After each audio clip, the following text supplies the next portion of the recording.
हिमाचल प्रदेश राज्य के पश्चिमी भाग के अंदर शिवलिंग पर्वतमाला है। वहाँ से निकलती है घग्गर नदी, फिर हरियाणा राज्य में आकर फिर पंजाब, फिर राजस्थान के हनुमानगढ़, गंगानगर, अनूपगढ़ जिलों से होते हुए पाकिस्तान के रेगिस्तान में प्रवेश कर जाती है घग्गर नदी।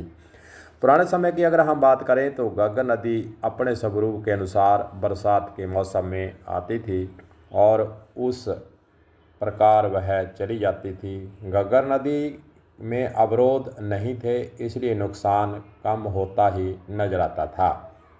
फिर एक समय आता है और नेताओं की नज़र घग्गर नदी और उसके अंदर उपजाऊ ज़मीन पर पड़ती है। फिर शुरू होता है घग्गर नदी के अंदर ज़मीनों के आवंटन और लूट खसोट का सिलसिला चल निकलता है। सरकारी अफसर अपनी जेब गर्म कर ज़मीनों को अलॉट करना शुरू कर देते हैं। धीरे धीरे घग्गर नदी के स्वयं का स्वरूप का दायरा सिमटना शुरू हो जाता है। किसानों का लालच बढ़ता जाता है। घग्गर नदी के अंदर के दायरे को 1 बीघा, 2 बीघा, 3 बीघा और 6 बीघा से कम सीमा तक सीमित कर दिया जाता है। ऐसा नहीं है कि प्रशासन और कोर्टों के नज़रिए में नहीं गया हो ये मामला। घग्गर नदी के दायरे को लेकर मामला हाई कोर्ट में कई बार जा चुका है।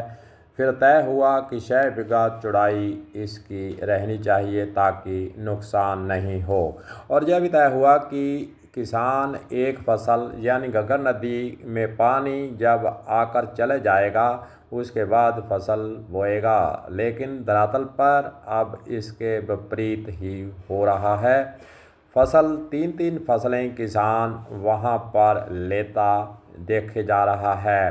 कहावत है कि लालच बुरी बला है, कौन इससे बचा है। यही हालात घग्गर नदी के परिधि पर लागू हो रही है। घग्गर नदी के अंदर की परिधि 6 बीघे रखना सिंचाई विभाग, प्रशासन, पुलिस के लिए कई वर्षों से सिर दर्द बना हुआ है। घग्गर नदी के अंदर किए हुए अतिक्रमण हटाना किसी अधिकारी के बूते से बाहर की बात हो चुकी है, क्योंकि घग्गर नदी के अंदर रसूखदार राजनेताओं और प्रशासन को लाल आंख दिखाने वाले और रौब जताने वाले लोगों की ज़मीनें हैं। प्रशासन चाहकर भी कार्रवाई नहीं कर पाता है। ऐसे ही हालात देखे जा रहे हैं। बस लगातार मिट्टी के थैलों को भरने तक सिंचाई विभाग सीमित होता नजर आ रहा है।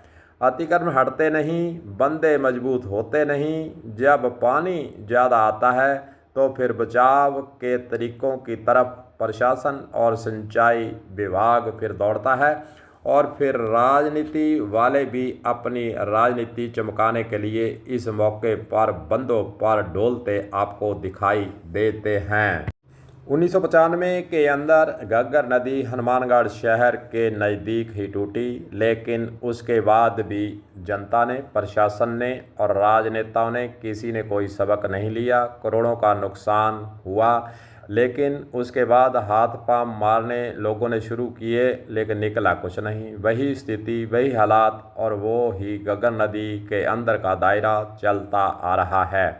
पिछले वर्ष इंदिरा गांधी नहर के अंदर जब पानी ज़्यादा आया तो 5000 के लगभग क्यूसेक पानी डालकर प्रशासन और सिंचाई विभाग ने जय कारनामा करके दिखाया कि हमने हनुमानगढ़ शहर को बचा लिया है, हनुमानगढ़, गंगानगर, अनूपगढ़ ज़िले को बचा लिया है।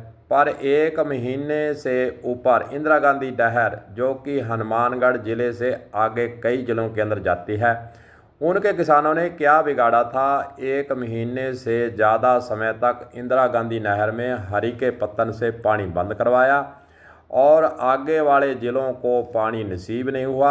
फसलें उनकी सूख गई और पीने का पानी भी संकट वहां पर उन ज़िलों के अंदर खड़ा हुआ। लेकिन सिंचाई विभाग और प्रशासन तो यही चाहता था कि हनुमानगढ़ डूब ना जाए और आगे वाले ज़िले परेशान होते हों तो होते जाएं। लेकिन विडंबना देखिए कि जो सिंचाई विभाग और प्रशासन को घग्गर नदी के बचाव के तरीके अपनाने चाहिए, वह हनुमानगढ़, गंगानगर के अंदर नहीं अपनाए जा रहे हैं। इसलिए जब परेशानी खड़ी होती है, और हर एक बार जब परेशानी खड़ी होती है जब भी पानी ज़्यादा आता है और व्यवस्थाओं प्रशासन नहीं कर पाता है और दर्द आगे के ज़िले वाले झेलने पर मजबूर हो जाते हैं। इसलिए ऐसा ही माजरा प्रत्येक वर्ष जब भी पानी आता है जब देखने को आपको इन ज़िलों के अंदर मिलता है। हनुमानगढ़ में कई किसान संगठन बने हुए हैं।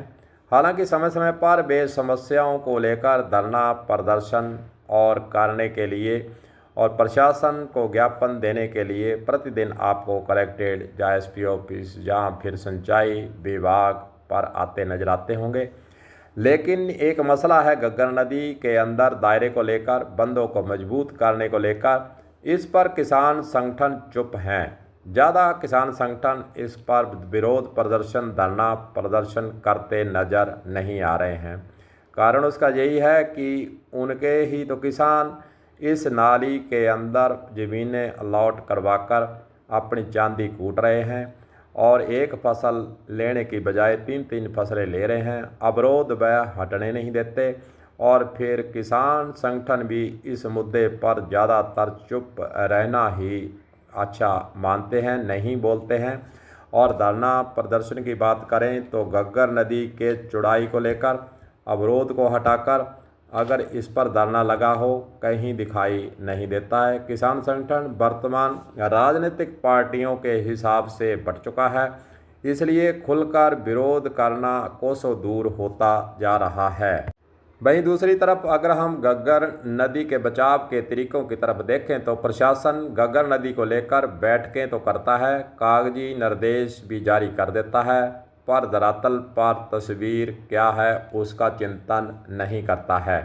इसलिए जब भी ज़्यादा पानी आता है फिर प्रशासन भागता है, लेकिन स्थायी हल के तरफ कदम बढ़ाने का परहेज अभी तक बना हुआ है। देखते हैं इस बार पानी आने का घग्गर नदी में क्या हालात बनते हैं और प्रशासन क्या कुछ कर पाता है। वैसे आपको यह भी खबर बता दें कि हरियाणा के ओटू हेड के अंदर जो गेट थे उनको सही करवा लिया गया है, मिट्टी वहां से हटवा ली गई है। पिछले वर्ष घग्गर नदी के अंदर ओटू हेड और राजस्थान के अंदर जो घग्गर नदी का पानी आया था उसके अंदर मतभेद थे और आरोप प्रत्यारोप भी लग रहे थे कि सही गेज नहीं मिल रही है। पानी ज़्यादा था और गेज हरियाणा के अंदर कम दिखाई जा रही थी। इसलिए इस प्रशासन और किसानों के बीच में इस बात को लेकर तनातनी भी रहती थी कि घग्गर नदी के अंदर पानी की सही स्थिति किसानों को, लोगों को प्रशासन बताना नहीं चाहता है। लेकिन इस बार घग्गर नदी के पानी को रोककर यहाँ पर नहरें हरियाणा निकाली हुई हैं। बरसात का मौसम शुरू हो चुका है। अब देखते हैं अगर घग्गर नदी के अंदर ज़्यादा पानी आता है तो प्रशासन बचाव के लिए क्या कुछ कर पाता है या फिर डोले पर इधर से उधर दौड़ने तक अपने कदम उठाता रहता है। कलम न्यूज़ के लिए गुरदेव सिंह सैनी की हनुमानगढ़ से रिपोर्ट।